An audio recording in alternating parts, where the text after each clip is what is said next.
Hi, everyone. This is Nicole Johnson-Starr with the PTSD Retreat Radio Talk Show. Tonight, we have been showing a current situation. This is ongoing right now with an American soldier's family. This is American airman. He's former Air Force. He spent 20 years serving honorably. He's highly decorated, did 2 wars, and he's now retired and is a farmer here in the United States, up in Michigan, with his family. And this is Mark Baker. And Mark, we've talked to your son. We've got your side. Your wife is here, I understand, as well. This is Jill that's here with you. You guys have been married how long now? 18 years. 18 years, and you guys have 8 kids. Right. You need to be nice to your wife and get her some flowers, or at least give her a nice hot soaking bath and serve her. She gave you 8 kids. She's nice to you. But Farming is all about fertility, right? So I practice what I preach.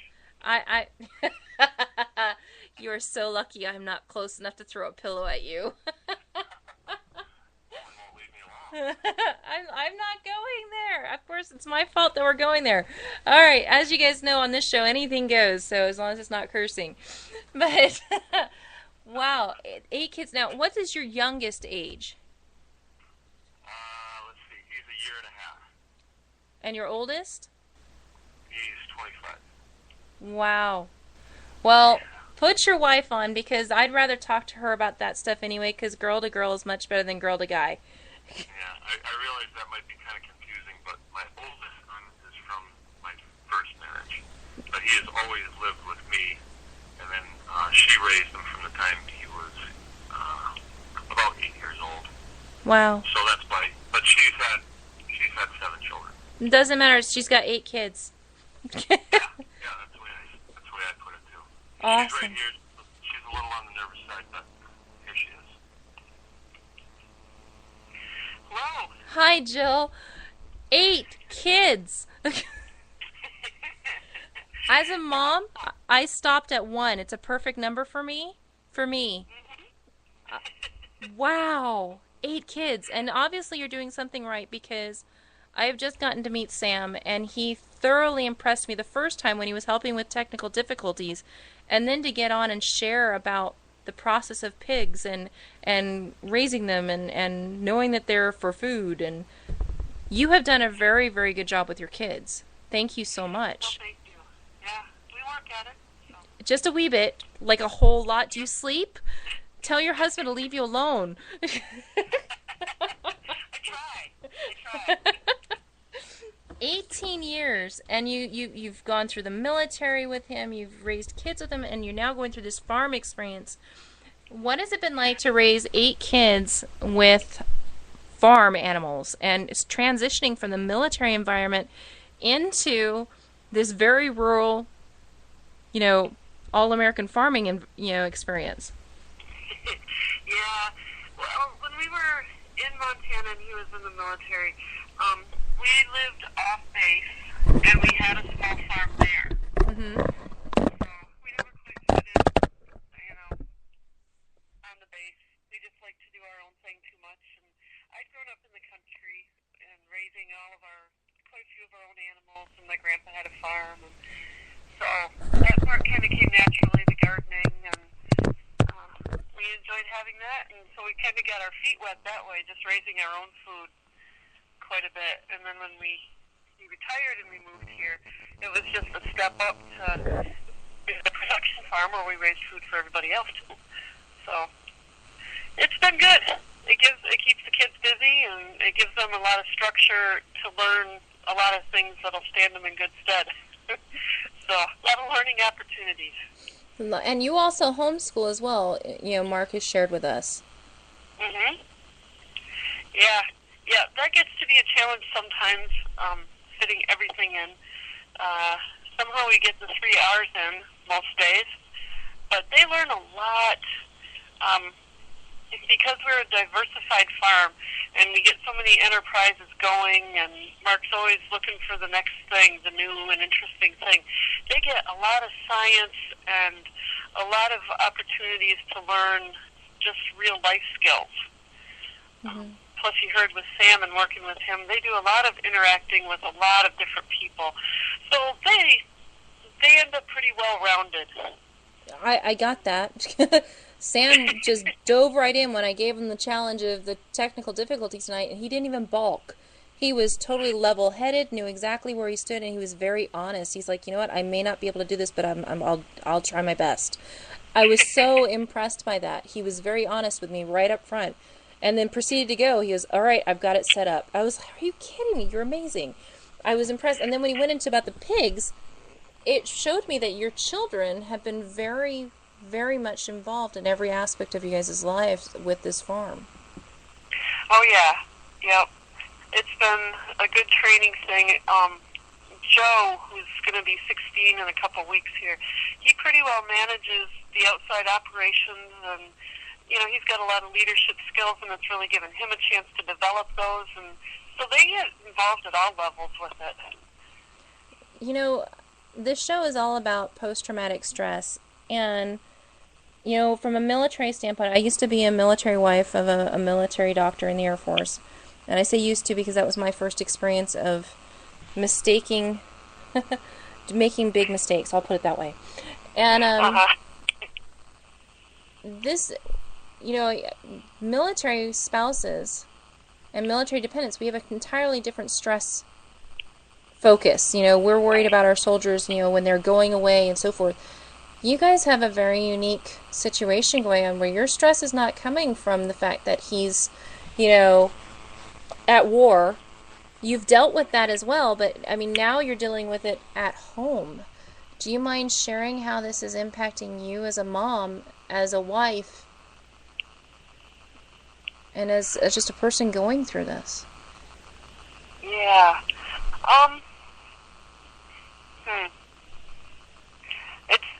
Because it's definitely it's been a game changer for us in a lot of ways around here. A lot of it is that Mark is here, but he's not here. Mm-hmm. So then we're picking up a lot of things that he would otherwise do.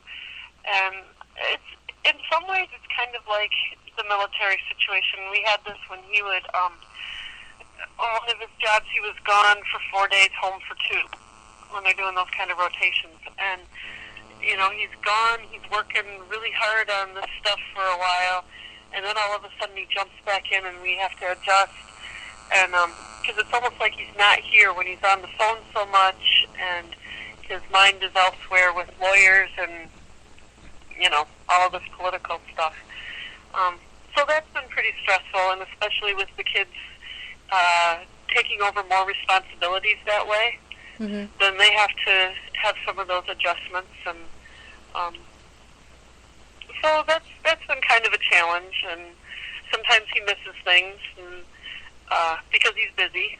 Mm-hmm. So there's events, and then the kids say, "Oh, why is Dad gone?" And well, so you know, we understand where he's at, and it's part of that learning experience for all of us. But yeah, it creates a lot of challenges. You sound like you're very positive in nature, though. How is this affecting the kids as you see it? Emotionally. It's pretty stressful sometimes. And with a couple of them, in particular, sometimes they're just a little more sensitive, and so then we kind of have to talk through, well, you know, this is what's going on. You have to be patient, and learning some of those more adult kind of emotional skills of understanding and patience and compassion, and which, you know, they all come by, but it's kind of pushing them a little bit in those areas. And this is what we're doing to help Dad. So we're a team. You don't have to like it, but it just is. And so, yeah, there's things they don't like. It pushes them, and they're kind of stressed. I've been working with a naturopath, which we do a lot of natural kind of medicine anyway. Mm-hmm. But, you know, and so we've done I've got a couple herbs or other little remedies that just kind of help take the edge off them sometimes. But then we try and take time, when he is around and he's engaged on the farm, we try and take time to do different family building things. Like this winter, they go out skiing, or this summer we'd go swimming. We'd go to the park in the next town over. Just things like that to kind of rebuild the family and get a little time just together. So. Would you say that that's been actually, let me ask it this way. What would you say has been the best support for each of you dealing with this situation?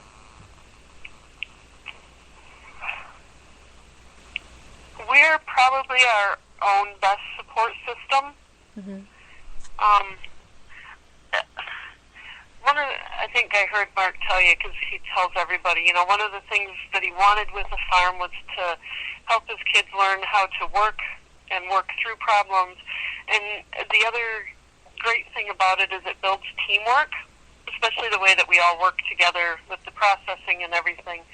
And so then this has just been another sort of intense team building exercise. Oh, Jill, hold on a second. Okay. I think we just lost our radio episode. Oh. I am going to count to 10 in as many languages as I possibly can. We're dealing with... I'm also in a rural area, just so you're aware. So, so I have... Yep, that's exactly what happened. Yeah. Yep. I don't know if Sam told you, but that's the challenge with us in Skype, too. Nope. You guys, it's been recording this whole time. Haha! That's embarrassing. You guys just heard me have an issue with the internet. But you guys heard what she was saying. So, Jill, would you like to continue? That was embarrassing. Go ahead and continue. So sorry. That's okay. So this has been a great team-building exercise for the whole family. Mm-hmm. And outside of that, we've got a couple friends that have been really supportive, and their kids are good friends with ours, and so they hang out, and that's kind of one of the stress relievers is that particular family. That's probably been the closest supports. I guess. But then it's been incredibly encouraging. I thought about it this week as I read some of the letters and stuff. The people from across the country that have responded to this and have helped us out and identified with the problem, and that, anytime that there's an official bulletin, people just see through it. It's incredible. And it's just been very encouraging to me that people understand what's going on, they get it, and they don't know us from anybody, but they respond, and they're encouraging and helpful. And so... I had told Mark that I really wanted to follow your family through this because you guys are in the middle of an extremely stressful situation. It's rather traumatizing to watch everything going away or being at least messed with, and someone trying to tell you it has to go away. You're right. And I told him I wanted to follow you and your family, and I really want to follow it. I'm so happy to hear that you have support coming in from individuals around there and from around the country, because that's so important when an individual's going through some trauma to actually have that support system. And I'm so glad you said you and your family, you are your own best friends. That's a sign of a great family relationship. So, and that was the first thing you said, was that family relationship. Am I accurately stating that? Yes. Good. Yep. Phew. Yep. I've made enough mistakes for one night.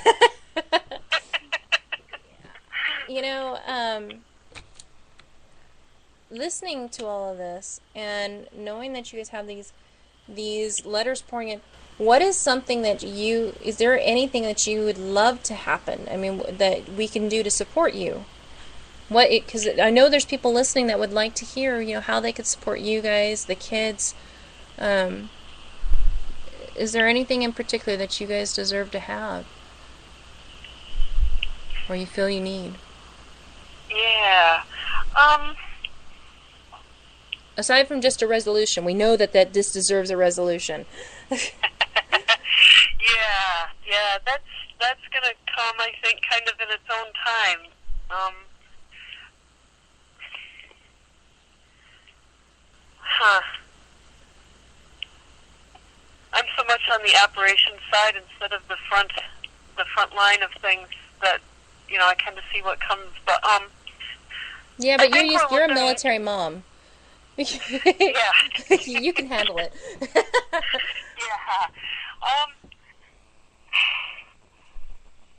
I think I don't know.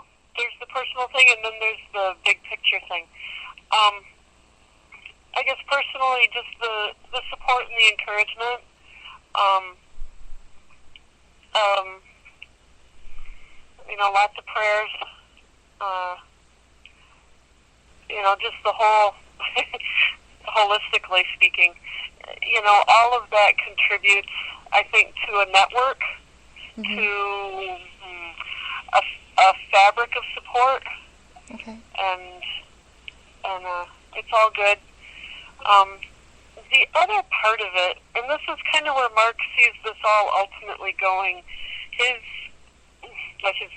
one of his next things, his vision is to see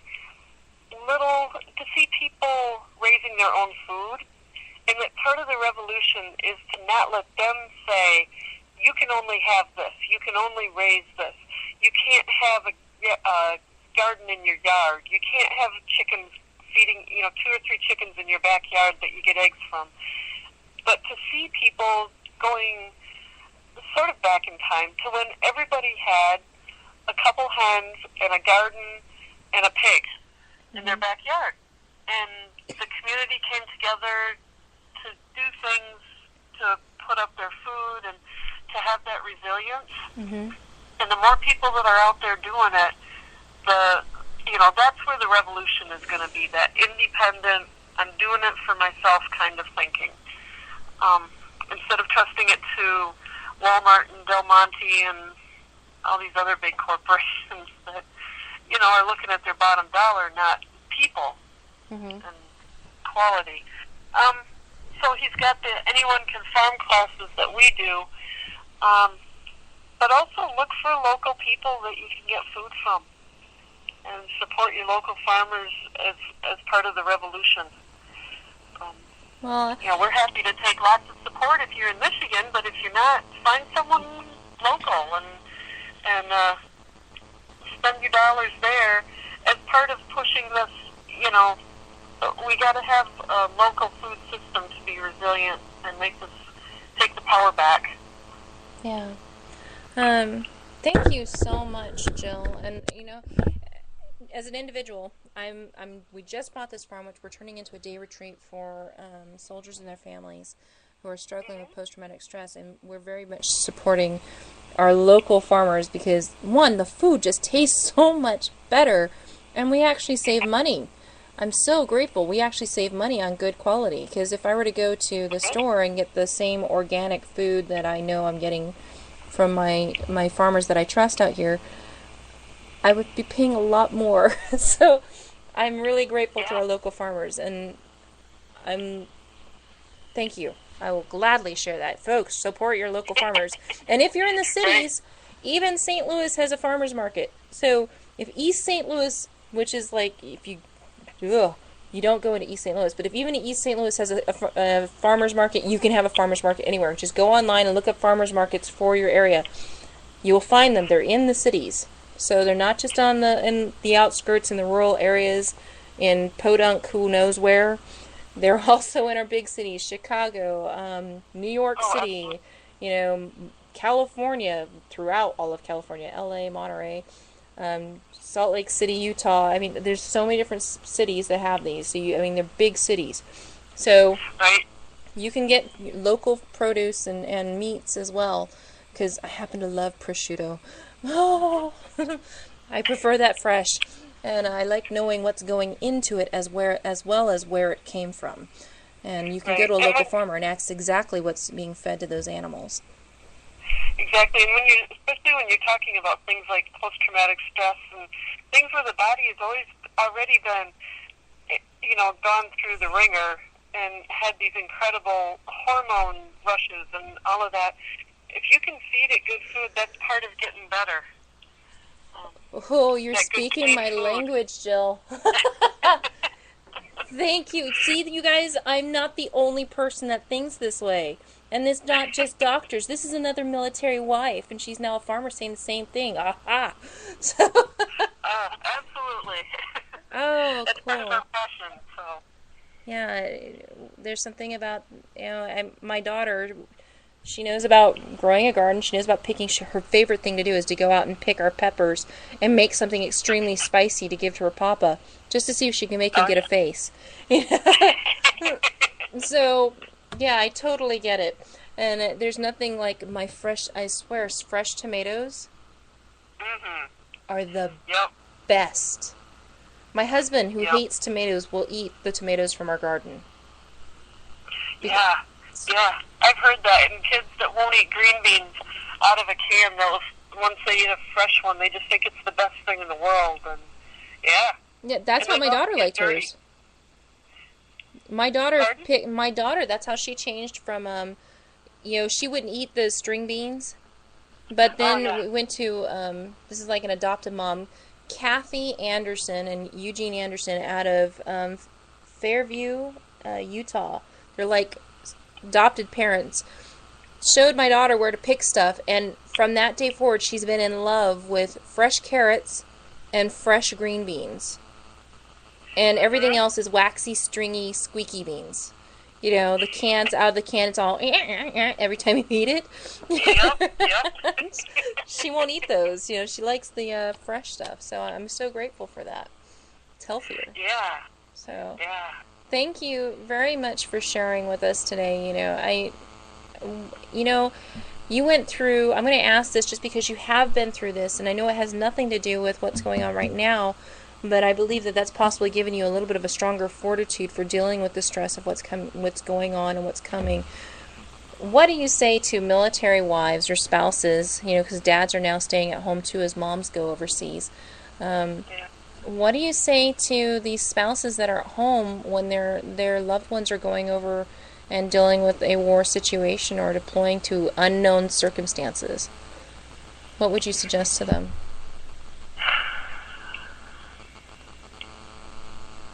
Hmm. I think this is a thing that I have to keep learning over and over. That you wanna, make sure that your kids have what they need and make sure that they're healthy and everything. Um, and it's one of those things that sounds very pat, but you have to make sure that you do too, Mm. and that you are strong and healthy so that you can be there for them. Um, I just say that because that's a thing that I have to continually try and remember, and I've just kind of walked through a time of saying, okay, I'm trying to get everybody else healthy. I got to do a couple things, and it's just things like, stupid things like making sure that I get out for a walk a couple times a week so I can clear my head. And, Mhm. things, making sure that you're getting the good food, or that if you need supplements, you're getting them, as well as making sure everyone else is happy and healthy and getting what they need. Um, it doesn't, you don't have to be heroic about it or anything, but do what you have to do so that you can be strong for everybody. Well, I've actually had some spouses tell me, there are days when they actually needed to be reminded just to brush their teeth because things were so difficult, reminded to take care of themselves. Yeah. So thank you very much for sharing that one. It's an individual who's actually been the one to go, and also one that's actually been at home as a kid because I come from a military line. I actually think the hardest job is the one who stays behind. So thank you Yeah. so much for loving your husband enough to give him 8 kids because that's just nuts. I think that's awesome, but for being there and being his second in everything, and running the household when he's gone, and taking care of the kids, and just making sure everything continues to run smoothly in his absence. Thank you so much for being the best friend, the supporter, the companion, and his wife. There's nobody that can take that place for us military individuals, and we rely very heavily on our loved ones. And for him and your kids, thank you so much for doing so. Yeah, you're welcome. Thank you. Well, we're going to go ahead and close out this segment. Folks, we're going to talk with Mark one more time tonight. And, thank you so much for listening, everyone that's been listening on this. We have one last segment to do tonight, and then we're going to call it quits for tonight. This has been a very interesting experience because you're hearing a military family go through something that is extremely uncommon, as far as military lifestyle is just concerned. And it's also a greater stress. And I've gotten permission from Mark to follow the family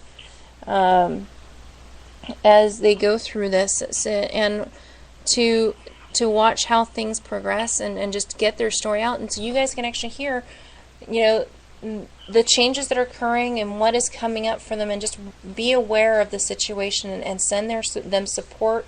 You've heard me say this before, I don't care about your religious background, but I do care about your faith. Please send your prayers, send your love to them, send letters. You can actually go to bakersgreenacres.com. They do have an address on there for sending mail. You can also send emails to them. They do respond. Matter of fact, when I sent him an email, he was already reading it before I even got him on the phone. And that was only a few seconds difference between me sending it and him reading it. So they're very quick to get to their emails, and for opening dialogue. And so I thank you guys so much for listening tonight. This has been Nicole Johnson Starr, Mark Baker, Sam Baker, and now Jill Baker with the PTSD Retreat Radio Talk Show. Have a good night, and we'll see you in the next segment.